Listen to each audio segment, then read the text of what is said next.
होने वाले हो गए हैं, अलॉटमेंट नहीं मिली किसी को जी। ठीक है, क्योंकि इसलिए कि कोई भी सरकार हमारा काम नहीं करना चाहती थी।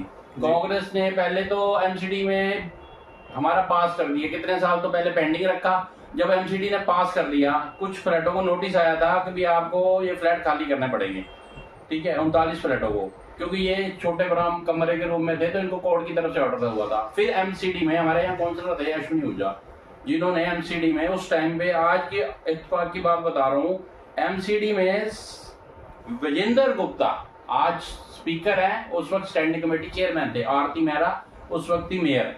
जब उन्होंने इन फ्लैटों की अलॉटमेंट का जो अपना एमसीडी में हाउस में पास किया 50,000 रुपए में, 50,000 रुपए में सबको फ्लैट दिया जाएगा, ये उन्होंने पास किया था। इनके विजेंद्र गुप्ता जी के उस पर साइन है, हमारे पास जो मिनट्स हैं उसके ब्याह पे 39 फ्लैटों को अलॉटमेंट हो चुकी है, क्योंकि उन फ्लैटों को उसमें से 37 ने ले लिए 50,000, तब से पेंडिंग। और उसी साल शीला ने क्या किया, उसको एमसीडी को उठा के 2009 में मार्च में उठा के उसको ले लिया, उसमें क्या कहते हैं अप्रैल में दिल्ली गवर्नमेंट में हम लगे रहे कि दिल्ली गवर्नमेंट, कांग्रेस ने सुनी नहीं हमारी।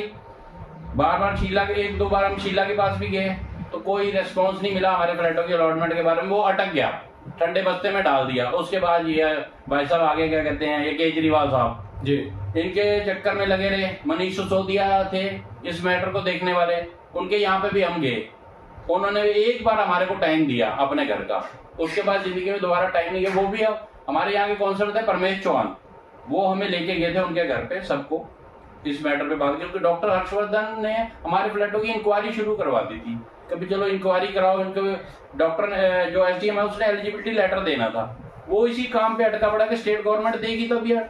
आज हमारे विधायक जीतते आए हैं राजकुमार भाटिया जी, उन्होंने विधानसभा में सबसे पहले जो मतलब कहते हैं ना कि किसी का, या तो पहले बीजेपी ने हमारा पास किया था, और आज राजकुमार भाटिया जी जो हमारे विधायक बन के आए हैं, उन्होंने आते ही सबसे पहले क्या किया, उन्होंने सबसे पहले मैटर जो हमारा रखा है वो हमारे फ्लैटों का रखा है। उनको पता है कि इनके साथ नाजायज हो रहा है, सबसे पहले उन्होंने हमारे हक की बात करी है।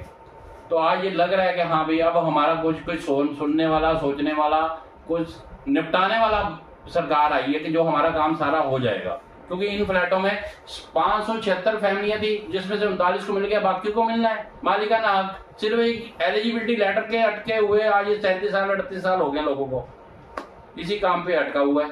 हम भाटिया जी का शुक्रिया करते हैं, कम से कम हमारी विधानसभा में खड़े होकर उन्होंने हमारे को नोटिफाइड तो करवाया कि ये लोग हैं कि बैठे हुए हैं इतने सालों में, कोई सुन लो इनकी। आज उनका हम बहुत बहुत धन्यवाद करते हैं, बहुत बहुत शुक्रिया करते हैं पंजाबी कैंप की तरफ से।